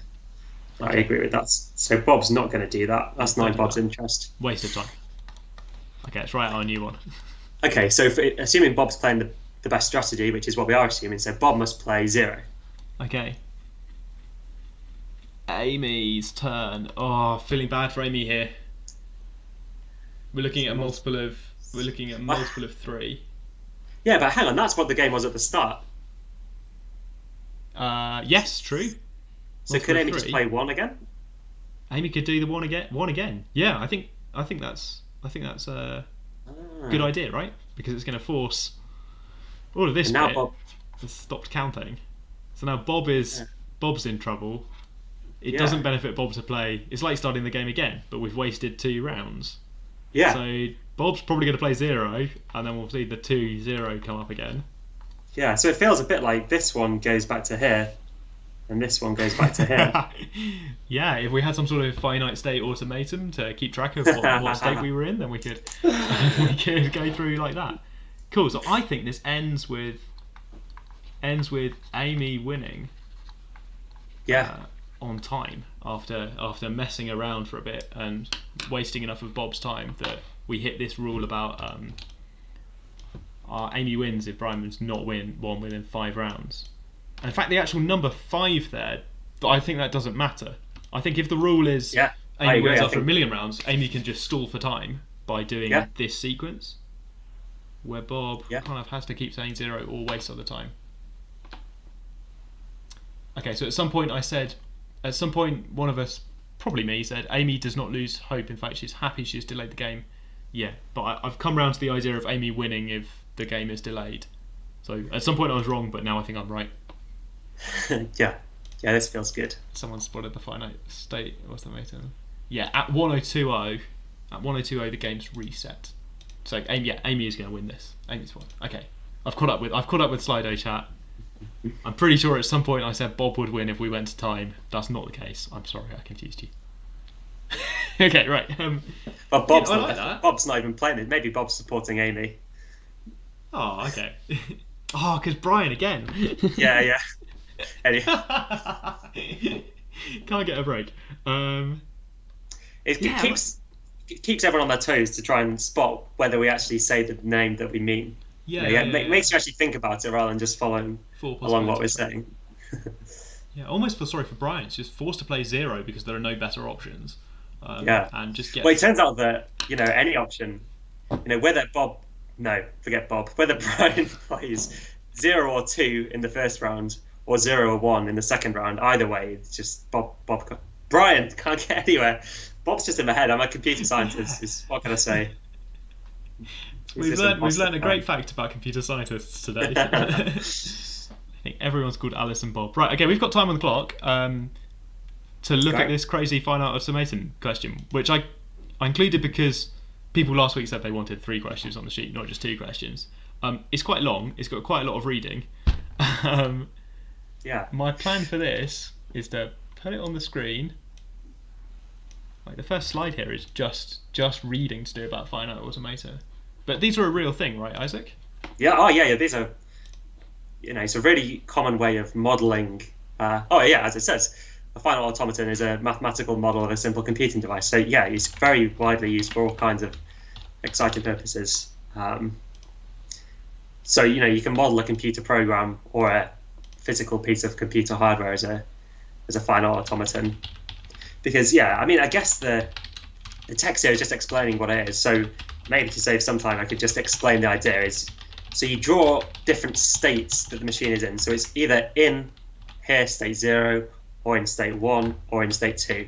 And there can be any finite number of states. So it could be that there was another circle, which was a state number 3, the 4th state, because we start numbering from 0, confusingly. So it's always in one of these states. And it can move between the different states depending on what input you give it. So this arrow here that comes from nowhere shows that S0 is the starting state. And you can see it's got different arrows going out, which shows you what the next state is depending on what input you give it. So if you give it an input A, that's why A is labeling this arrow, then it goes to state 1. But if you start off in state 0 and then you give it a B, it goes to state 2. And then interestingly, if you look in state 2, if you give it an A, it loops back and stays in state 2. Whoops. And if you give it a B, then it also stays in state 2. And that's quite interesting. Okay. Whereas if you go to state 1, maybe because if the first input you give it is an A, then if you give it a B, you can follow this arrow and it goes back to state 0. Or here, if you're in state 1, then if you give it an A, then it ends up in state 2.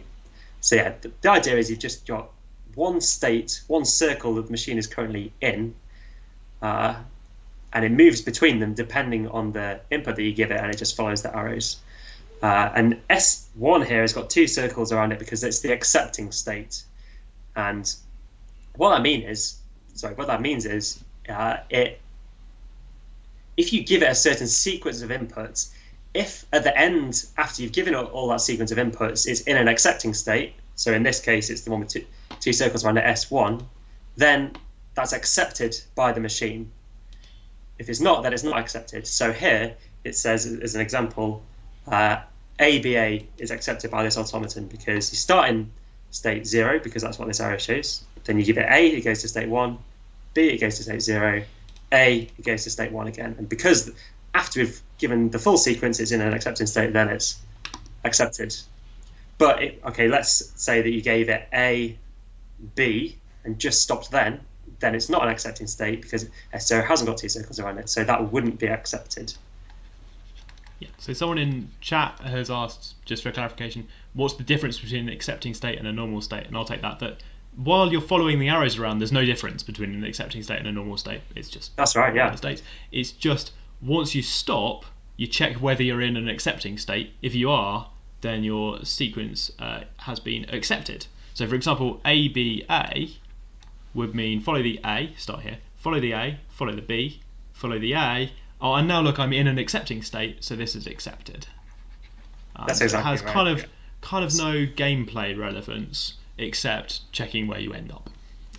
Okay. Yeah, and then I guess the one other thing is just terminology.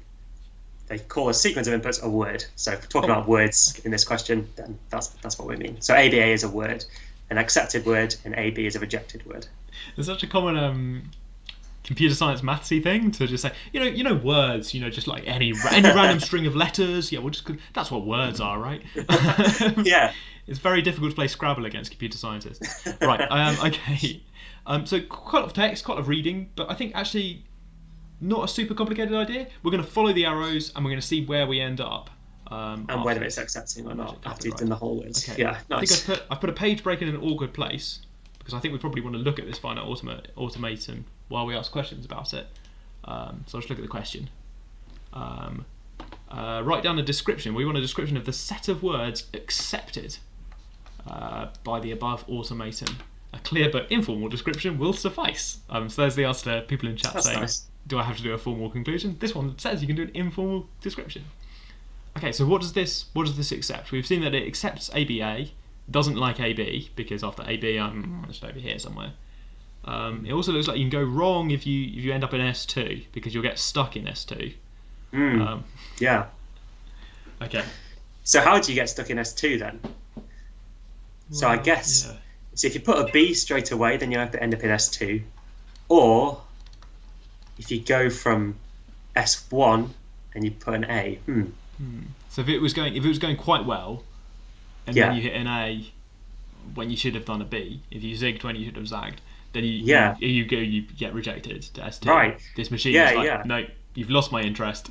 You had me with that stuff at the start, but you've lost my interest. Go and sit in S2. You are rejected, no matter what else you tell me after that. Yeah. So actually, it looks like the only way to get an accepting word is just keep zigzagging between S0 and S1. Yeah, you want to stay up here. You want to stay up there, which means you have to just keep going A, B, A, B, A, B. And if you deviate from that A, B, then you fail. But also, you have to, the last one has to end up in S1. So the last one has to be an A. Yeah, lovely. Okay, so we've got to have something like this with we can do AB as many times as we like, because that just loops us around.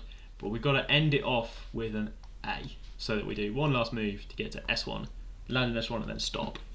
If at any point you don't alternate the letters, if you start with a B, I suppose. If you start with a B, it's bad news. If you started with an A, but then did an A, bad news. If you do AB, then the next thing you should do is A, and then a B. And then a B. Okay. I like that description of any number of ABs and then an A. Yeah, okay. Because any number of ABs just gets you back to S0, and then in S0, if the last thing you do is an A, then you're good. I guess including 0 ABs. So, yeah, maybe 0 or more ABs. Yeah. Someone in chat's come up with some notation for this, but I think an informal description of these sequences, starting A, A, B, A, A, B, A, B, A. Okay, I guess that's A followed by any number of BAs. Yeah. Is there a notation for this? Yeah, like A, B, there's maybe something. Yeah, there is. Down. So the computer science notation is, so you can have it, you put brackets around it, and then a star means any number of them. Someone in chat has written this thing with stars. I've never seen that before. Yeah, it's kind of spooky that you and someone in chat who's anonymous, possibly you in chat, come up with the same thing. Yeah, well, that's the official notation. So I guess maybe they knew that already. Someone asks, does this machine output something different in the accept state? I suppose this machine doesn't really have any outputs, right? It just... Yeah, I mean, I guess you can just imagine it having the only output is does it accept or does it not accept? Yeah, it's only, I guess you could have like if it's. Yeah, it's not really an output. I guess it's just, yeah. It could be like a happy robot, but it doesn't. Yeah. But it doesn't give you like a report or anything. It just accepts the thing that you did. Okay, right, good, right. Okay, so this is like some lots of A, B, A, B, A. Yeah, okay. Okay, different automaton. We're going to swap the accepting and non-accepting states. Ugh, okay, that's mind-bending already. S0 and S2 are now going to be the accepting states, and S1 is not accepting. So does that just mean it's everything else, right? Yeah, that feels like it's very likely to be true, but I guess we should... Should we think about it? I think that seems right. I think it's going to be everything else. Yeah. I don't have a good description of everything else other than all of it. Well, I think that's it. Yeah, I think you can just say anything apart from that, right? That's pretty clear. Because, yeah, if you do any of the things that before would have been accepted, then now you end up in the one state that doesn't accept it. Yeah. So that's the only way for it to not be accepted, is to end up in the state that before would have accepted it. That seems right to me. I'm thinking a little bit carefully about there might be like a special case for the word that has no letters in, but maybe that's just a sort of mathematician construct and not actually. Well, I think no, that's right. Yeah, the empty word is you just stay in S0 and that's it. Okay, so that is now good, and it was bad before. Okay, yeah. It was bad before because it didn't have the A before. Yeah. So flipping all the accepting and rejecting states doesn't matter what the automaton looks like.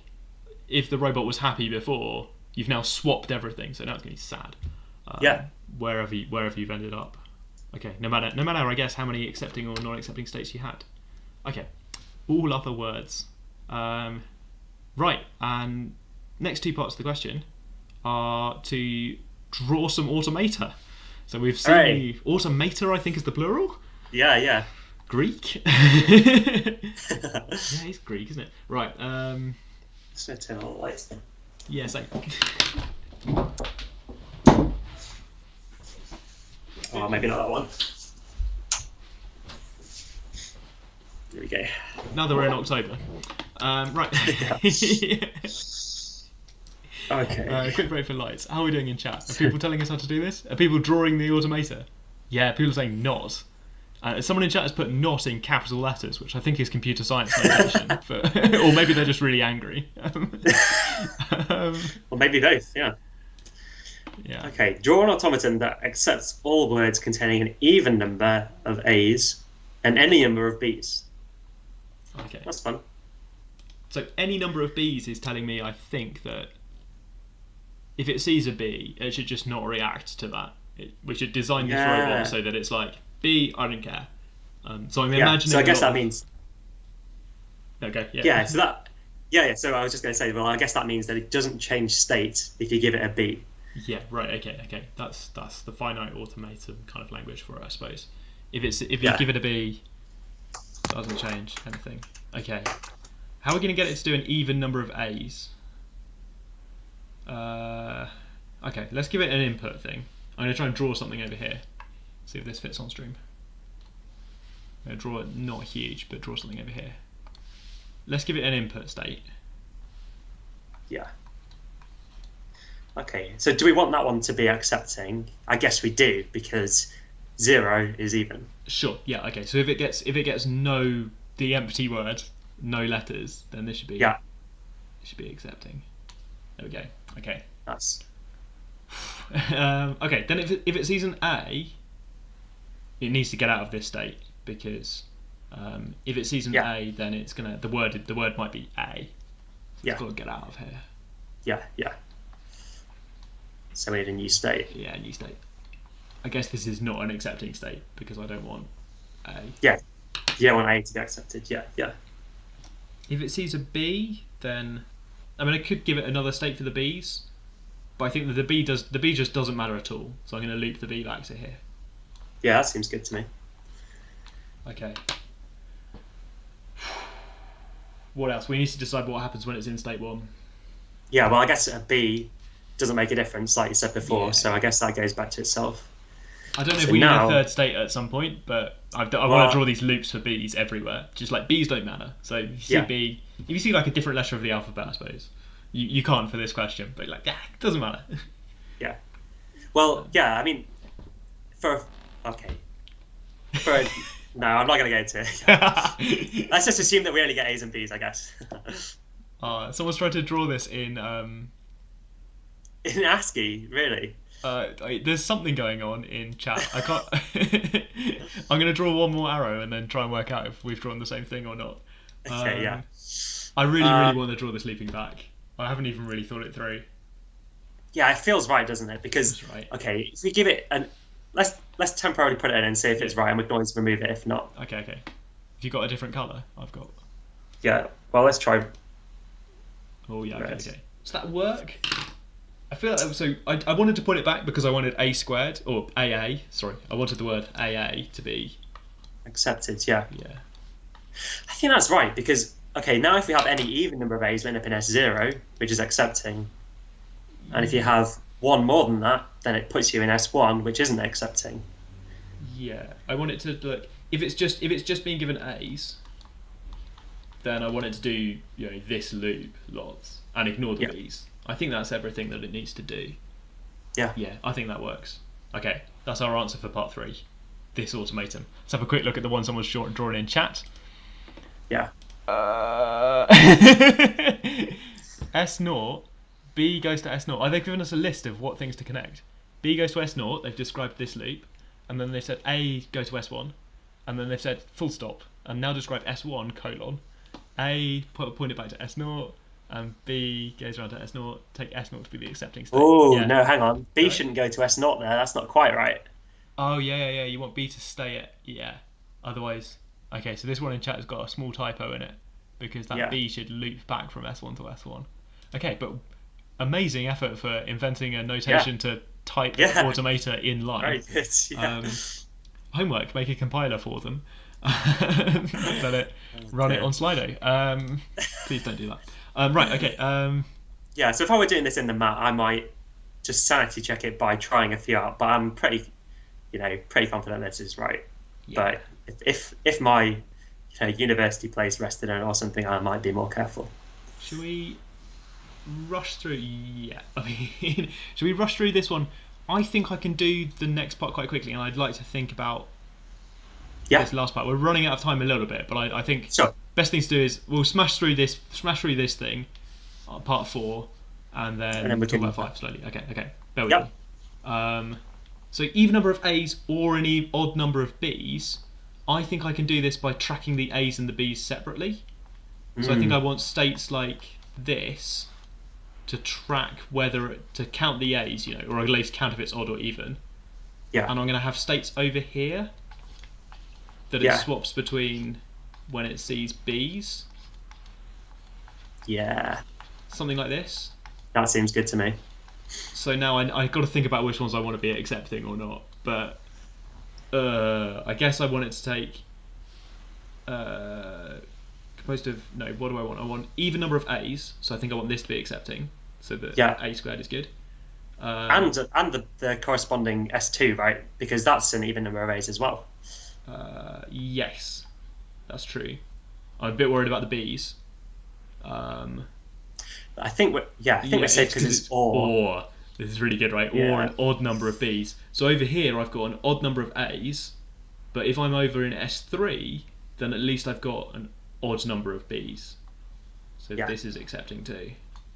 I don't want S1 to be accepting, because if I'm in S1, then I must have an even number of A's to get over this side of the picture, and I must have an even number of B's. Other way around, I think. Oh, I must have an odd number of A's. Thank you. Yeah. If I get over to S1, if I end up in S1, it's because I had an odd number of A's and an even number of B's, which is exactly what I don't want. Okay. Great. Nice. Can you see an easier, obvious example, or? No, I think that's right. I think you might be able to combine S2 and S3 into one state, which just has A looping back to itself. No, I don't think you can actually. because that loses track of the I'm sort of number of A's. Yeah, getting it to track the yeah, even or oddness of the A's in a bit of memory this way, and I'm using a yeah, different bit of memory over there, and I'm a yeah, bit worried about squashing them. Anyway, yeah. No, I think that seems good. Yeah, great. speeding up. Okay. So then they've got some notation for this last part to say, think about all the words composed of some number of A's followed by the same number of B's. Okay. So that includes AB, and it includes. I'm not sure if it includes the empty word or not because we haven't been very clear about 0 here, but it includes. Well, it has. It says where n equals. Oh, 0 is included. Okay, so the empty word is included. A cubed, B cubed. Sorry, you're right. There is a 0 here. Now it's an accepting 0. A4, B4, and so on. Okay, that's L. Yeah. Okay, what's the question? Suppose that we've got a particular finite automaton that does accept precisely the words in L. So it accepts exactly this set of words. Show that if I is a different number than J, then the words I A's in a row and J A's in a row must lead to different states of A. Okay. And then hence show that this leads to a contradiction. So I guess that's two different parts. Yeah, I've no idea about the hence, but I think. Well, no, go. So go. So we don't know anything about the automaton. We don't know how many states it's got, how many accepting states it's got, or what the A's and B arrows look like. But we just know it accepts the words in L. Yeah. Well, yeah. Hang on.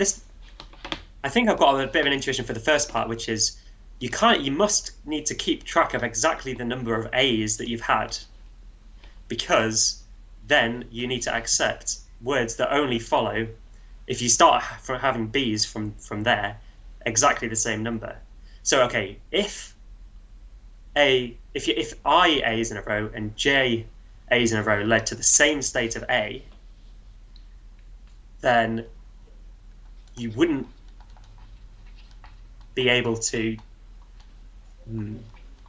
You'd have to accept either neither or both of the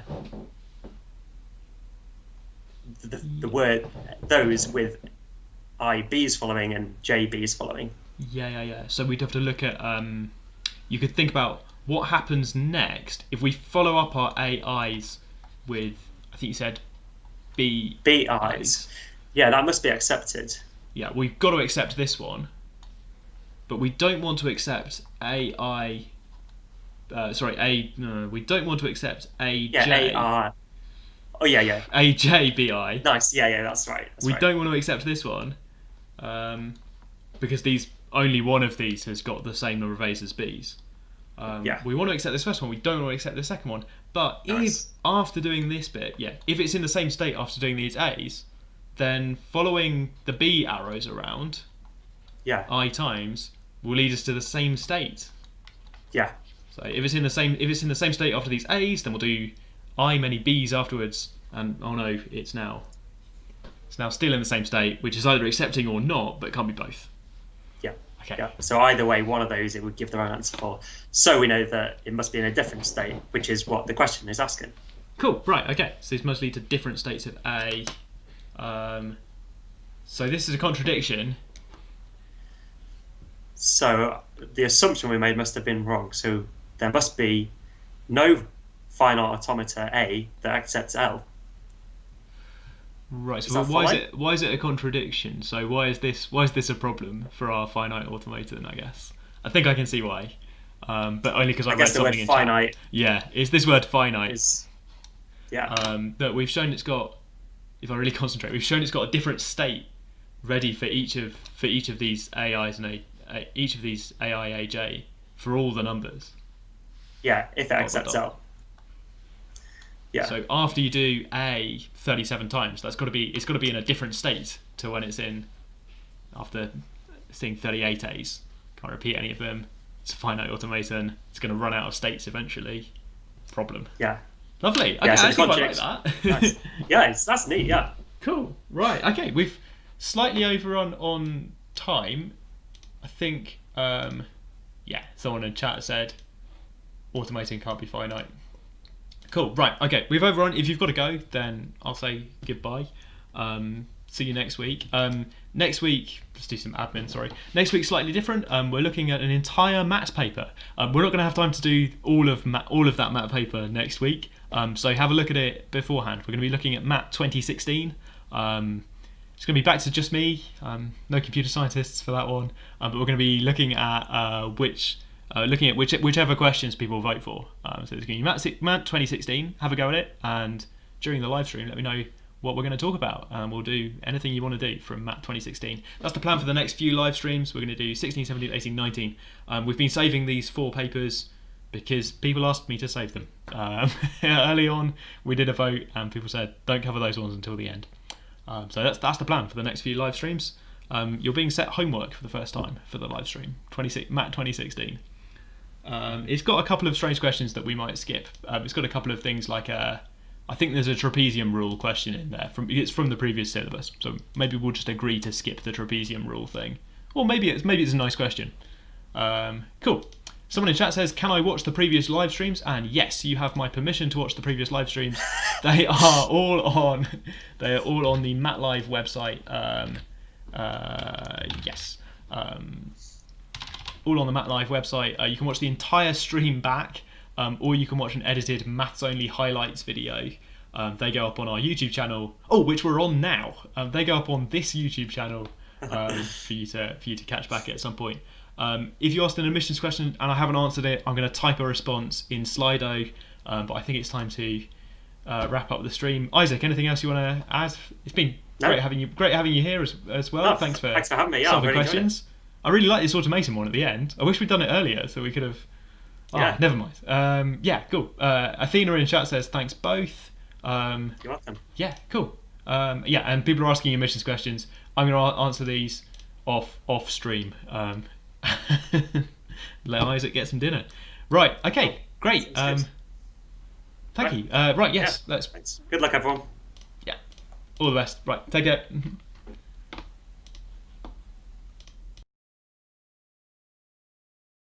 I've got to work out how to turn off a YouTube live stream. I got it to work briefly, but oh gosh, right, okay.